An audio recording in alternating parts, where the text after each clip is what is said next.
Bapak, Ibu, Saudara-saudari yang terkasih di dalam Kristus, ikutilah renungan singkat pada hari Minggu ke-14 masa biasa, Minggu 9 Juli 2023. Teks Injil diambil dari Matius pasal 11 ayat 25-30. Yesus bersukacita atas mereka yang mendengarkan Dia dan mengikuti Dia. Mereka adalah orang-orang yang rendah hati, yang seperti anak-anak terbuka terhadap-Nya. Berbeda dengan mereka yang disebut sebagai orang bijak dan pintar. Orang-orang yang benar-benar rendah hati hidup selaras dengan kehendak Tuhan. Bagi mereka, kuk yang Tuhan kenakan ke atas pundak mereka terasa ringan. Itulah kasih dan kedamaian. Saudara-saudari yang terkasih dalam Yesus Kristus Tuhan kita, meskipun yang disebut pintar dan bijaksana, yakni para ahli Taurat, orang Farisi, para pemimpin rakyat, telah menolaknya, Yesus dalam Injil hari ini mengucap syukur dengan penuh sukacita kepada Bapanya di surga. Mengapa? Karena Dia tahu bahwa pewartaannya sudah menemukan resonansi yang mendalam di hati banyak orang, yaitu di hati mereka yang disebut anak kecil, orang buangan dari masyarakat, orang sakit parah, orang yang dirasuki setan, dan orang yang secara terbuka dicap sebagai orang berdosa. Mereka mendatangi Yesus sambil membuka diri karena mereka yakin bahwa mereka akan menemukan keselamatan di dalam dan melalui dirinya Yesus Kristus. Perhatikan satu hal ini, bahwa Yesus tidak pernah meremehkan prinsip moral yang Dia khotbahkan dengan menganggap orang berdosa sebagai bukan pendosa. Sama sekali tidak. Di mana orang berdosa dengan keras kepala tetap menjadi orang berdosa, mereka juga tertutup hatinya terhadap keselamatan seperti para ahli Taurat dan orang Farisi. Anak-anak kecil yang Tuhan Yesus puji adalah mereka yang sadar akan kebutuhan mereka, akan bantuan dan akan pengampunan. Mereka juga mau dan dengan senang hati ingin mengikuti teladan Yesus. Mereka tidak menghakimi dan tidak pula menyombongkan diri di depan umum. Sebaliknya, mereka berbuat baik dari hati yang tulus dan murni. Mereka tidak menghitung keuntungan dan kerugian, karena itu berlawanan dengan logika kasih yang diajarkan oleh Yesus Kristus dalam konteks khotbah di bukit. Katanya, "Tetapi jika engkau memberi sedekah, janganlah diketahui tangan kirimu apa yang diperbuat dengan tangan kananmu." Matius pasal 6 ayat 3. Mereka tidak membalas dendam, melainkan mudah memaafkan dan melupakan kesalahan orang lain. Setelah mengangkat madah pujian kepada Bapa di surga, Yesus menyatakan alasan kegembiraannya, yakni kesatuannya dengan Bapa. Hanya Yesus yang sepenuhnya mengetahui esensi Allah, yakni kasih, kebaikan, dan belas kasih-Nya yang tak terbatas. Berkat pewahyuan diri Yesus, citra Allah yang dianggap pemarah dan yang menghukum disingkirkan untuk sekali dan selamanya. Siapapun yang mempersatukan dirinya dengan Yesus, yang menerima dan menjadikan perintah-perintahnya sebagai prinsip hidup, dia boleh merasa pasti bahwa itu selaras dengan kehendak Allah yang adalah kasih. Akhirnya, Yesus berpaling kepada semua orang yang berbeban berat dan mengundang mereka datang kepadanya. Ajakan ini bukan saja berlaku bagi mereka yang selama ini percaya kepadanya dan selalu bersama dengannya.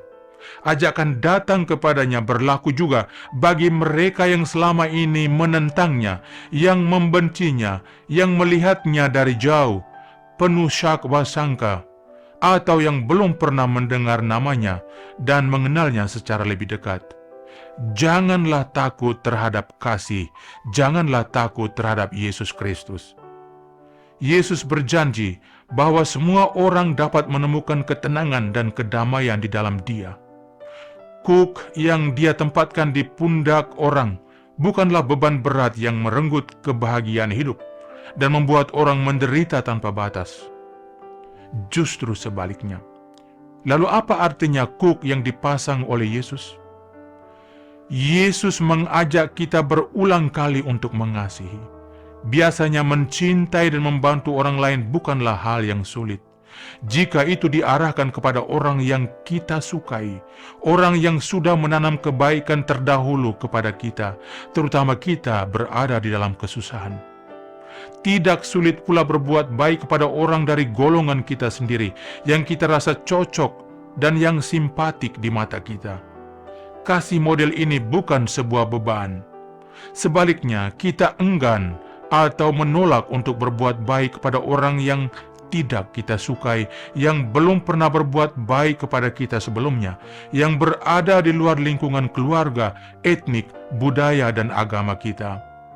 Akan tetapi, pada kenyataannya, beban kita menjadi ringan segera setelah kita secara sukarela dan dengan senang hati berbuat baik. Meskipun di balik itu komitmen dan usaha tertentu dituntut dari diri kita.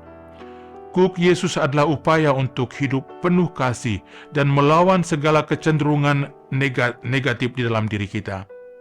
Jika kita mau menanggung kesulitan dalam nama Yesus Kristus, kuk hidup kita akan menjadi ringan, karena kita tidak lagi melakukan sendiri sesuatu yang terasa berat itu, tetapi Yesus menjadi alasan dan motivasi utama kita. Dia yang memberikan segala sesuatu dari apa yang Dia miliki. Pada akhirnya, nyawanya sendiri demi keselamatan orang banyak. Dalam Injil hari ini juga, Yesus mengajarkan bahwa kasih lebih penting daripada pengetahuan.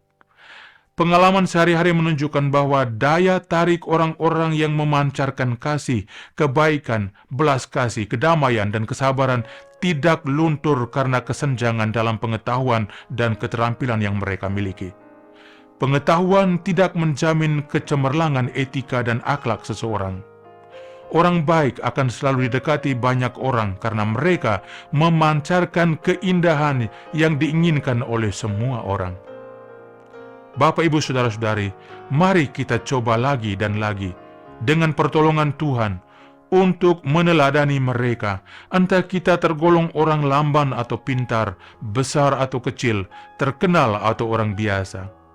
Jiwa kita akan menemukan ketenangan dan hati kita akan dipenuhi dengan kebahagiaan dan kegembiraan. Di sana kita akan merasakan secara sangat pribadi bahwa kita aman dan tentram dalam kasih Tuhan. Dia ada di dalam kita, kita ada di dalam Dia. Dengan cara ini kita akan benar-benar menjadi garam dan terang dunia. Lalu bagaimana kita mengalami kedamaian ilahi? Di sana, saat kita rela menerima beban hidup kita sendiri dengan tulus ikhlas dan dengan rendah hati dan percaya selalu kepada Kristus, bahkan di saat hidup yang paling sulit sekalipun. Rasa sakit yang kita derita akan perlahan menjadi beban ringan oleh karena pengalaman kasih Tuhan yang begitu dalam. Maka kita tidak harus menanggung rasa sakit itu sendiri. Tuhan menanggungnya bersama kita. Bapak, Ibu, Saudara-saudari, marilah kita menerima undangan Yesus untuk datang kepadanya tanpa kecuali. Saudara-saudari, mari kita ceburkan diri ke dalam kedamaian ilahi bersama Tuhan kita Yesus Kristus. Amin.